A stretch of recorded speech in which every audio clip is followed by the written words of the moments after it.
저는 비록 한인타운이지만 이 가운데서도 주님의 임재를 좀 느껴보려고 노력하는 편입니다. 파킹랏에 차를 세우고 하늘을 한번 보기도 하고, 또 일부러 정문 현관을 통과하면서 작지만은 나무 숲을 보면서 심호흡을 하기도 하거든요. 그때마다 하나님께 얼마나 감사한지, 맑은 캘리포니아 날씨를 주셔서 감사하고 신선한 공기를 주셔서 너무너무 감사한데, 요즘에는 성도님들의 많은 사랑을 받게 하신 것이 더더욱 감사합니다. 장로님 잠깐 기도해 주셨지만 제가 담석 때문에 지난 목요일이군요. 계속 조금 통증이 있었는데, 희한한 것이 금요일 새벽에 여러분들의 기도를 받았더니 통증이 심한 것은 없어졌어요. 근데 이제 뻐근합니다. 뻐근해서 이제 한번 하나님께서 또 오늘 또 성찬과 내일 지나면서 만져주심을 제가 기대하고 있습니다. 우리 성도님들과 함께 하나님을 예배드리고 또 섬길 수 있는 이 은혜가 얼마나 감사한지 모르겠습니다. 사실 이제 이것이 모든 관계인데요, 하나님께서 아담과 하와를 통해서 가정을 만드셨지 않습니까? 그런데 가정은 사회로, 사회는 국가로, 국가는 세계와 열방의 모든 그 관계를 형성하죠. 아리스토텔레스가 그런 말을 했습니다. 인간관계를 사회적 존재다, 이 소셜 비잉이라고 이렇게 설명을 했는데요, 이것은 동서고금을 막론하고 다 마찬가지죠. 가령 한자로 사람을 어떻게 씁니까? 사람 인자, 그리고 인간 하면요 사이간자 이렇게 써서 인간, 뭐 그런 의미가 되겠습니다. 더불어 관계를 맺고 살아가는 것이 우리 인간 사회다, 이렇게 말할 수가 있는데요, 이 인간관계라는 것이 그렇습니다. 기쁘고 즐거울 때가 있지만 때로는 갈등과 괴로움이 있기도 하지요. 어차피 한 번뿐인 인생을 행복하고 승리하는 그런 인생을 살아가려면 이 관계가 좀 좋아야겠는데, 때로는 주변에 사귀기 어려운 그런 사람들이 적지 않다는 것이죠. 그럼에도 우리는 그들과 잘 지내야 합니다. 물론 이것이 말처럼 그렇게 쉬우냐? 아니죠. 어렵습니다. 그렇기 때문에 하나님께서는 우리의 모든 관계를 성숙하라고, 성숙한 인간관계를 통해서 승리하라고, 또 그것은 지혜로 말미암아 가능하다고 알려주고 계십니다. 사실 인간관계가 원만하면요 경제는 더 큰 문제가 안 되죠. 그렇죠? 인간관계가 원만한데 어려울 때 돕지 않겠습니까? 또 인간관계가 원만하면 건강 문제도 그렇게 어렵지 않다고 생각합니다. 왜? 몹쓸 불치병이라 할지라도 위로받으면서 그렇게 이겨낼 수가, 투병을 할 수가 있기 때문이죠. 자, 그런데 가장 근본적인 인간관계에 문제가 생기면 그때부터는 대책이 없습니다. 왜냐하면 정신적인 고통이 너무 크거든요. 나가서 영적인 고통은 얼마나 큽니까? 오늘 본문의 주인공은 다윗입니다. 다윗의 일생을 살펴보면 그 주변에 좋은 사람이 많이 있었습니다. 그를 도와주고 그의 기쁨이 되어주고 소위 인생의 활력소가 되어준 그런 사람들이 참 많지요. 사울에게 목숨의 위협까지 받으며 핍박을 당할 때 도와주었던 요나단, 아주 대표적인 인물 아닙니까? 그 외에도 그의 주변에는 수족처럼 충성을 다했던 그런 인물들이 참 많습니다. 이 다윗이 곤고할 때 그 주변에서 그를 지켜주었던 든든한 지지자들, 오늘 본문에도 배경에 그 600명의 동행자들이 나옵니다.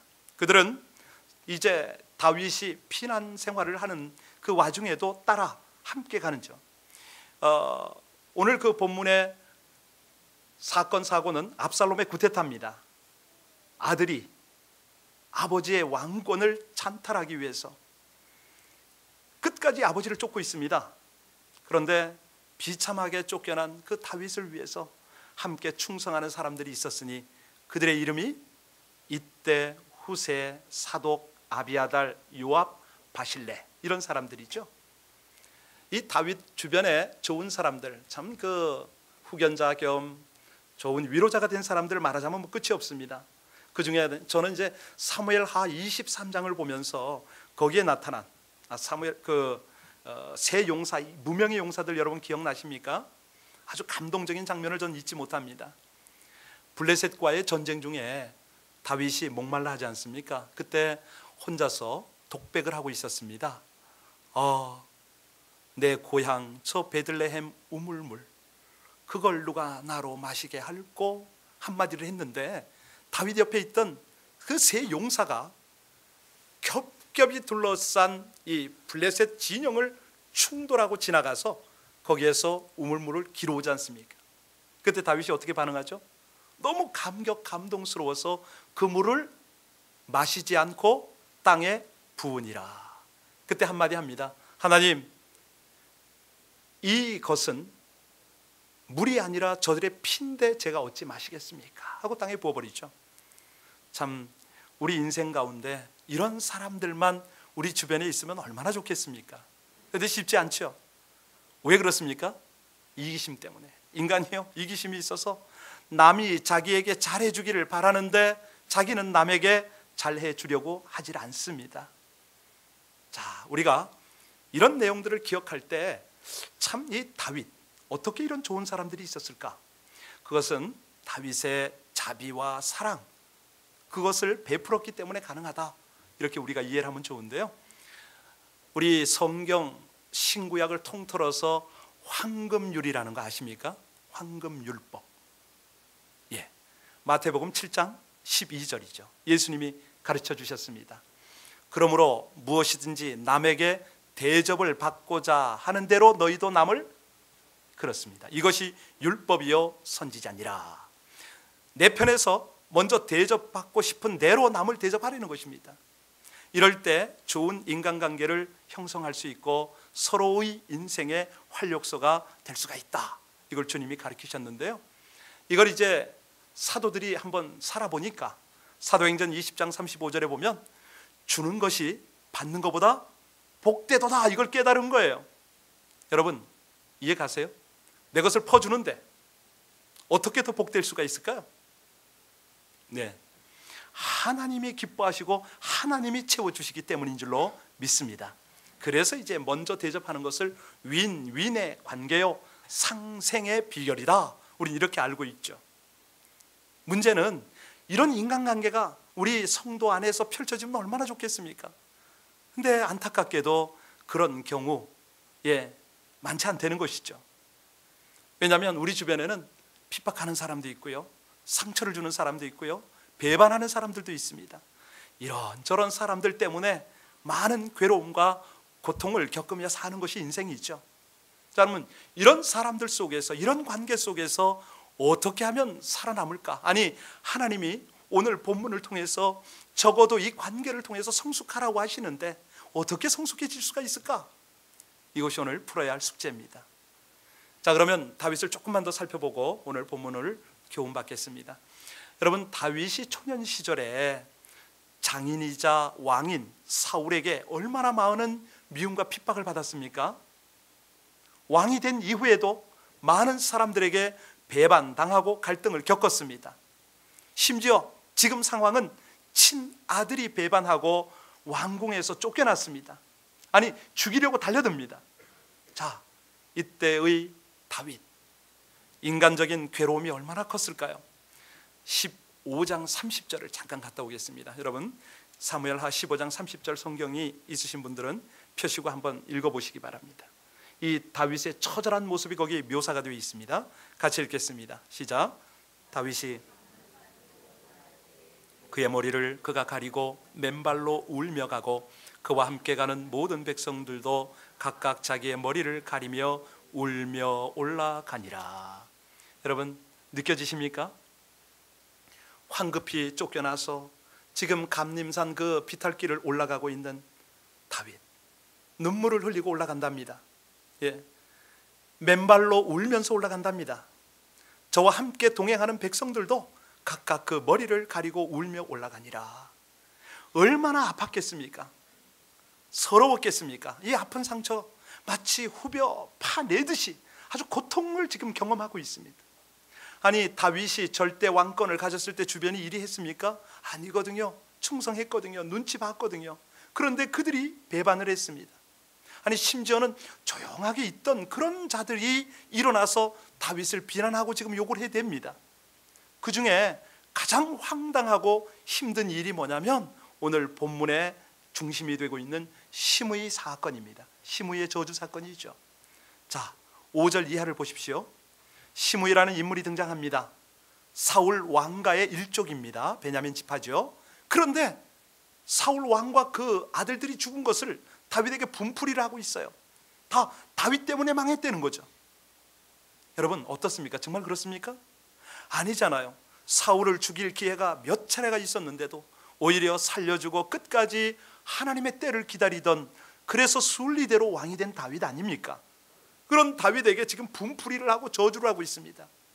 여러분, 이 저주가 어느 정도 심했냐면요, 울고 올라가는 다윗에게 어떻게 했다고요? 돌을 던졌다고 되어 있습니다. 여러분, 유대 사회에서 돌 던지는 것은 어떤 정도의 모욕인지 아세요? 예, 저주 중에서도, 모욕 중에서도 가장 큰 표현입니다. 아니, 그리고 나서도 그게 성에 차지 않으니까 입에 담지 못할 말들로 지금 저주를 합니다. 다윗을 가리켜서 뭐라고 그랬죠? 비루한 자라고 그랬죠. 불한당이라고. 왕을 이렇게까지, 예, 아주 그냥 나중에는 꺼지라고 말합니다. 아들에게 쫓겨났으니 자업자득이고 꼴이 좋다 조롱을 하죠. 만약 저와 여러분이 이렇게 모욕을 당했다면 얼마나 황당하고 비참했겠습니까? 절대 권력이 하루아침에 마치 나락으로 떨어지는 그런 기분이었을 겁니다. 자, 하나님은 이 사건을 통해서 저와 여러분이 어떤 교훈 받기를 원할까요? 저주조차 하나님이 허용하셨다, 이걸 깨닫기를 원하실까요? 아니면 하나님의 뜻을 인정하고 기도하길 원하실까요?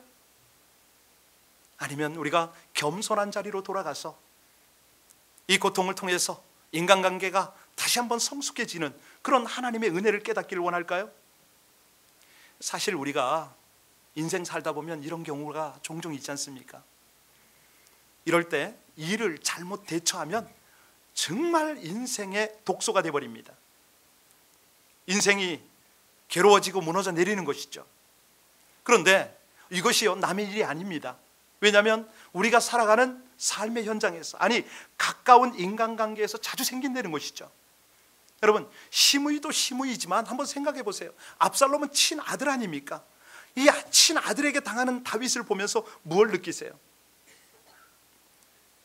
우리가 꼭 같지 않습니까? 우리 인간관계 중에서 갈등 겪고 상처 주고받고 괴로워하는 경우가 어떤 경우냐 이거죠.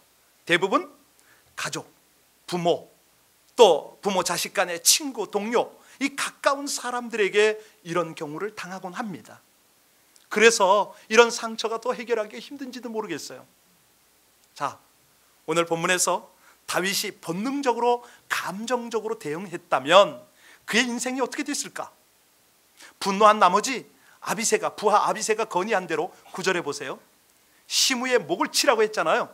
만약 그랬다면 평생 그 부담을 안고 살아갔을지도 모릅니다. 그런데 그렇지 않았어요. 천만다행이죠. 자, 다윗처럼 지혜로 감정적 대응을 하지 않는 것, 이걸 우리가 좀 살피는데요, 인간관계에서 감정적으로 대응을 하면 백해무익합니다. 어떤 것들이 어떤 나쁜 결과를 가져오냐면, 첫 번째는 마음의 평정을 잃어버리지 않습니까? 상대방이 잘못해서 내가 당연히 반응을 해야 돼요. 그런데 그렇게 반응을 했다 할지라도 이것은요, 부정적 감정을 안고 매여 있게 된다는 것이죠. 아니, 증오도 있고 미움도 남아버립니다. 맥스 루카도가 이런 경우를 뭐라고 그러냐면 꼼짝없이 매인 사람들이라고 표현을 하더라고요. 자기만 손해본다는 거죠. 상대방은 어떻게 하지도 못하면서 나만 당한다는 거예요. 상대는요, 이걸 모를 수도 있고 마치 아무 일도 없었다는 듯이 그저 잘 먹고 잘 살 수가 있는데 나만 더욱더 약이 오르고 힘들어진다는 거예요. 자, 그러다 보면 충동적 행동을 할 수가 있습니다. 마치 쥐 한 마리 잡으려고 온 집을 불내는 것과 똑같다는 거예요. 쥐는 지도 새 넣으면 되는데, 끈끈이에요. 그냥 붙이면 되고 약을 놔도 되는데, 여러분 집까지 불태울 필요는 없는 것이죠. 또 감정적으로 인간관계를 대하면 어떤 결과가 오냐면 육신의 건강을 해칠 수가 있습니다. 여러분, 마음에 뭐가 얽매여 있으면요, 육신이 고통당하는 건 당연하죠. 여기 우리 교회는 이제 한의사들이 많이 계신데, 결국 건강도 해치고 수명도 단축시킬 수가 있습니다. 요즘 현대인들이요, 스트레스로 인한 신경성 질환이 얼마나 많은지 모릅니다. 아니, 제가 듣기로 무좀도 신경성 질환이라고 그러는데 맞나 모르겠습니다. 여러분, 감정적으로 대할 때, 인간관계를 풀어가려고 할 때 가장 큰 피해가 뭐냐면 영적인 겁니다. 하나님하고 막혀버리니까 치명적인 것이죠. 인간관계가 계속 막히면 결국은 하나님과의 관계가 막히게 되는데요, 우리 예수님이 바로 이런 우려 때문에 마태복음 6장에 뭐라고 그러시냐면, 예배를 드리려다가 어떤 사람과의 원한이 생각나면 빨리 가서 그 감정부터 먼저 풀고 그리고 와서 예배를 드려라, 예물을 드려라, 이렇게 말씀하지 않습니까? 이 다른 사람과의 악한 감정 때문에 예배에도 실패할 수 있다는 거죠. 하나님과의 관계가 불통이 될 수가 있다는 거죠. 기도 응답이 안 된다는 것입니다. 한마디로 축복의 통로가 막혀버린다, 이렇게 말씀하셨습니다. 엄청난 손해를 보는 거죠. 심한 경우에는 이것 때문에 인생 전체, 가문 전체가 흔들려 버립니다. 자, 그래서 이 인간관계가 악할 때 그걸 악으로 감정적으로 대응하면 승리할 수가 없는데, 이 사도 바울이나 이 주님의 제자들이요, 이걸 깨달았습니다. 그래서 우리에게 뭐라고 권면하냐면, 로마서 12장 21절에요. 악에게 지지 말고 무엇으로 악을 이기라? 그렇죠, 선으로 악을 이기라. 여기 다윗은 시므이의 저주와 징후에 그 악에 지지를 않습니다. 악으로 대응하거나 나쁜 감정을 품고 나가는 것이 아니라 선한 방법으로 대했습니다. 그랬더니 완벽하게 이겼다는 것이죠. 오늘 이걸 배울 텐데요. 자, 이 다윗이 인간적 모욕과 저주를 당했을 때 어떻게 대처했느냐? 이것이 우리가, 오늘을 살아가는 우리가 우리 인간관계에서 거둘 수 있는 성숙함의 비결이고 승리의 비결이 될 텐데, 여기서 중요한 것은 뭐냐면요, 항상 나와 너, 이 관계에 국한되지 않는 것이죠. 다윗은요, 하나님과 나의 관계에서 이 해결의 실마리를 풀어가려고 했기 때문에 오늘 우리에게 도전이 되고 있는 것입니다. 많은 사람들이요, 인간관계에서 이 갈등을, 고통을 극복하지 못하는 이유가 뭐냐면 하나님을 자꾸 배제하고 있기 때문에요. 인간 대 인간의 문제로만 인식하기 때문에 이것이 풀리질 않아요. 성숙이 일어나질 않죠. 자, 그러면 다윗은 어떻게 했느냐? 우리 10절과 11절 같이 읽겠습니다. 10절과 11절이요. 시작. 왕이 이르되 그가 저주하는 것은 여호와께서 그에게 다윗을 저주하라 하심이니 내가 어찌 그리하겠느냐? 할 자가 누구겠느냐 하고, 또 다윗이 아비새와 모든 신하들에게 이르되 내 몸에서 난 아들도 내 생명을 해하려 하거든 하물며 이 베냐민 사람이랴. 여호와께서 그에게 명하신 것이니 그가 저주하게. 분명히 느끼셨죠? 사실 다윗은 나름대로 신앙생활 잘하는 사람이었습니다. 과거에 잘못한 점도 있지만 이미 용서받고 해결된 상태 아닙니까?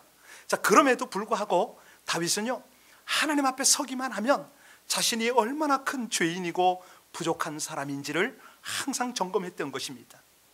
자, 그런 생각을 하니까 시므이가 저주를 해와도 마음의 여유를 가질 수가 있었던 것입니다. 어떻게? 그래, 내가 죄인인데 다 내 부덕의 소치지. 내 아들도 나를 몰아내는데 네가 나에게 저주하는 게 뭐 그리 대수겠느냐? 어쩌면 하나님이 너를 시켜서 나에게 저주하라고 하는지도 모르겠구나. 바로 이 생각을 한 것입니다. 혹시라도 하나님께서 너를 통해서 나에게 징계를 내리신다면 내가 달게 받아야지, 이 자세까지 발전을 한 것입니다. 여러분, 그렇지 않습니까? 여기서요, 우리가 일반적으로 생각을 해도 사람이란 믿음의 대상이 아닙니다. 신뢰의 대상이 아닙니다. 그저 사람은 사랑의 대상일 뿐이죠. 다 거기서 거기입니다. 사람은 얼마든지 변할 수 있습니다. 상황이 달라지니까 이렇게 인심마저도 변한 거 다윗이 아주 처절하게 느껴요. 여러분과 제 주변에 사실은 사람들이 나를 향해서 다가오다가도 아주 그냥 손바닥 뒤집게 할 때가 있지 않습니까? 어떤 때는 그냥 뭐 속에 거 다 내줄 듯 하다가 하루아침에 변해서 어쩜 그렇게 독하게 나옵니까? 있어요. 그런데 그렇게 변심하고 악하게 나오는 것 이상하게 생각하지 말라는 것이죠. 그러려니 인간이겠거니 하고 마음의 여유를 가지려는 것입니다. 저기에도 하나님의 메시지가 있겠지, 그렇게 받아 넘기면 성숙해진다는 것이죠. 하나님께서 저 공격을 허락하신 것을 보면 나도 죄인인데, 나도 부족한데 혹시 하나님이 시켜서 저러나?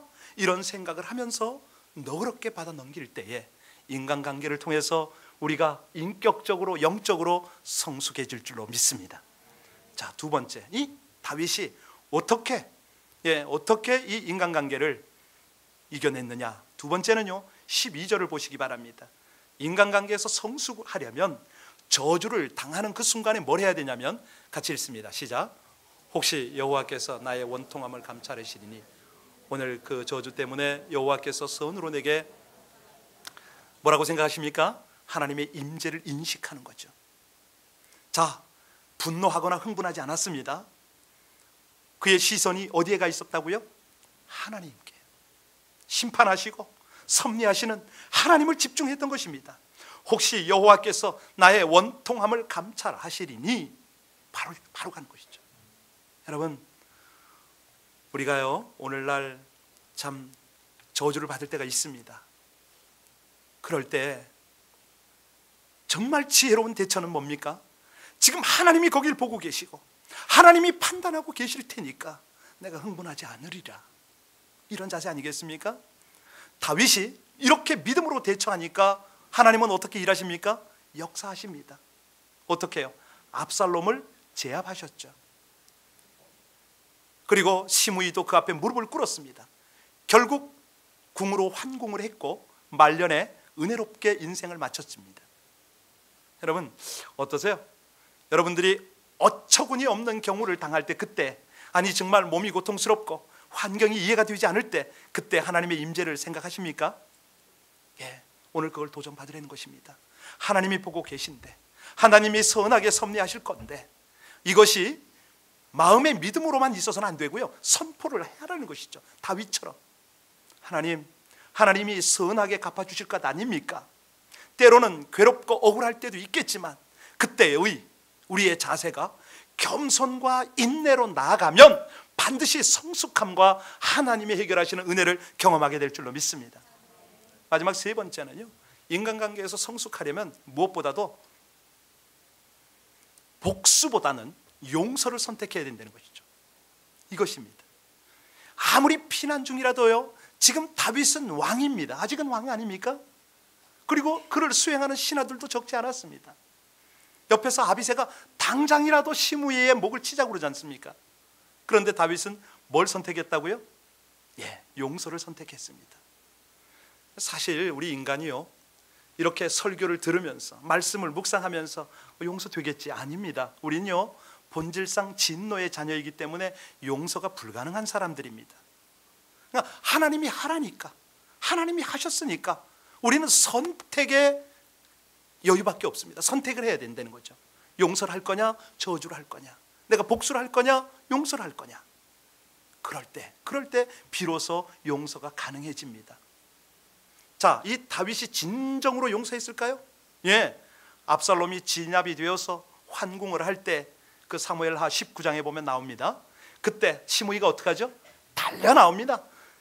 그냥 쏜살같이 달려서 다윗 앞에서 어떻게 합니까? 엎드려요. 그리고 자기 용서해 달라고 그러죠. 그때 여러분 같았으면 어떻게 하시겠습니까? 자식아, 있을 때 잘해야지, 뭐 이랬을까요? 예, 아니 너 같은 인간 내가 거들떠 보지도 않으리라, 못 본 척 했을까요? 아닙니다. 다윗은 그때도 용서를 했습니다. 어떻게? 내가 하나님의 은혜로 용서를 받은 사람인데 내가 그 은혜를 기억하기 때문에 너에게 복수하지 않겠다, 이렇게 하죠. 여러분 혹시 폴 마이어라고 아십니까? 27살 때 백만장자가 된, 그가 계속 사업에 성공을 해서 엄청난 거부가 됐죠. 그리고 리더십과 인간관계에 관한 강의를 많이 했습니다. 여러 사람에게 영향을 끼치고 있는데요, 그의 책 중에 하나 유명한 책이 있는데 성공을 유산으로 남기는 법이라는 책이 있습니다. 자기 성공 요인을 신앙과 맞물려서 언급을 했어요. 그런데 거기에 25가지의 덕목이라는 것을 쭉 나열을 해놨어요. 그 백만장자가 되는 인생의 열쇠 25, 이걸 자기 후손에게 꼭 물려주고 싶었던 겁니다. 그 25가지 덕목 중에 가장 중요하게 덕목을 꼽은 것이 뭐냐면 용서입니다. 용서. 어린 시절에 이 폴 마이어의 그 아버지는 굉장히 난폭했답니다. 하루는 밖에서 언짢은 일이 있었는지 식탁에 앉았다가 음식을 먹지도 않고 그냥 주섬주섬 네프킨에 싸더니 쓰레기통에 있는 힘껏 갖다 버려 처박았다는 거예요. 그런데 어머니는 아무 말도 하지 않고 그거를 조용하게 치웠대요. 자기는 어렸지만 속에서 울분이 생겼습니다. 어머니한테 대들었어요. 엄마, 그거 하다못해서 그릇을 내 던지든지 한마디 좀 해야 되는 거 아니냐고 막 따졌어요. 그랬더니 엄마가 뭐라고 그러냐면, 얘야, 나는 지금까지 20년을 그렇게 살아왔단다. 예수님 말씀처럼 오른뺨을 때리면, 오른뺨을 맞으면 왼뺨을 내주듯이 그렇게 나는 용서하기로 선택했단다. 선택입니다. 용서는. 이 선택이란 말이 그 어린 가슴을 그냥 완전히 잡아버린 것이죠. 가슴에 꽂힌 거예요. 그 말이. 그 후에 이 폴 마이어가 인생을 성공하고 어마어마한 거부가 될 수 있었던 것은요, 모든 인간관계를 경험하면서 어려운 순간마다 어머니의 말씀대로 용서를 선택했다는 것입니다. 여러분, 오늘 우리는 다윗의 관계를 통한 성숙을 배우고 있습니다. 사실 인간관계를 통한 성숙을 위해서는 체면이 상하고 손해를 볼 수가 있습니다. 그럼에도 불구하고 하나님은 우리에게 바른 선택을 하도록 오늘 본문의 메시지를 주시지 않습니까?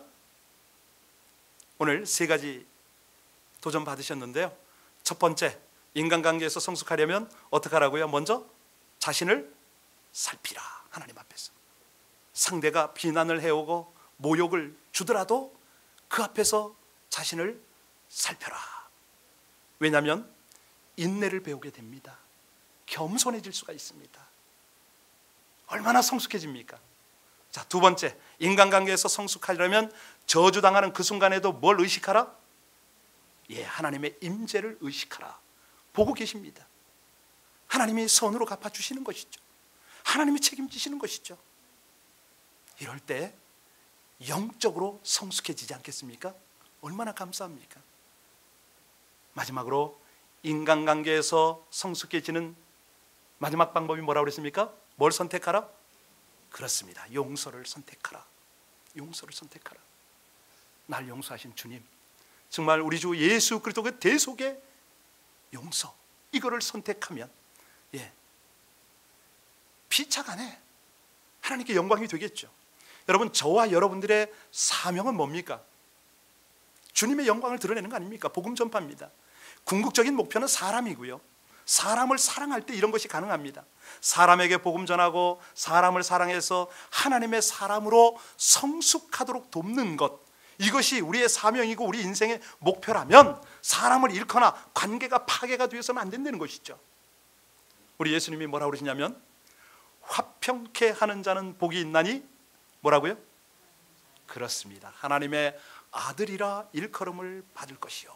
여러분, 우리 함께 기도할 때, 하나님, 인간관계를 통해서 성숙하길 원하십니까? 영적인 성숙을 이루기를 원하십니까? 우리 주님께서 함께 하심을 늘 잊지 아니하고, 손해를 좀 보더라도, 체면이 상하더라도 자신을 점검하겠습니다. 하나님의 임재의 의식 속에서 복수보다는 용서를 택하고 하나님 안에서 한 걸음 한 걸음 성숙의 길로 나가겠습니다. 그때 관계가 성숙해지게 하옵소서. 영적 리더십이 성숙해지는 복을 허락하여 주시옵소서. 죄를 멀리하고 인내하고 겸손한 모습으로 더욱 성숙해지길 원합니다. 천국 백성다운 아름다운 하나님의 사람, 그 삶을 허락하여 주옵소서. 우리 다 같이 오늘 말씀 생각하며 합심으로 기도하겠습니다.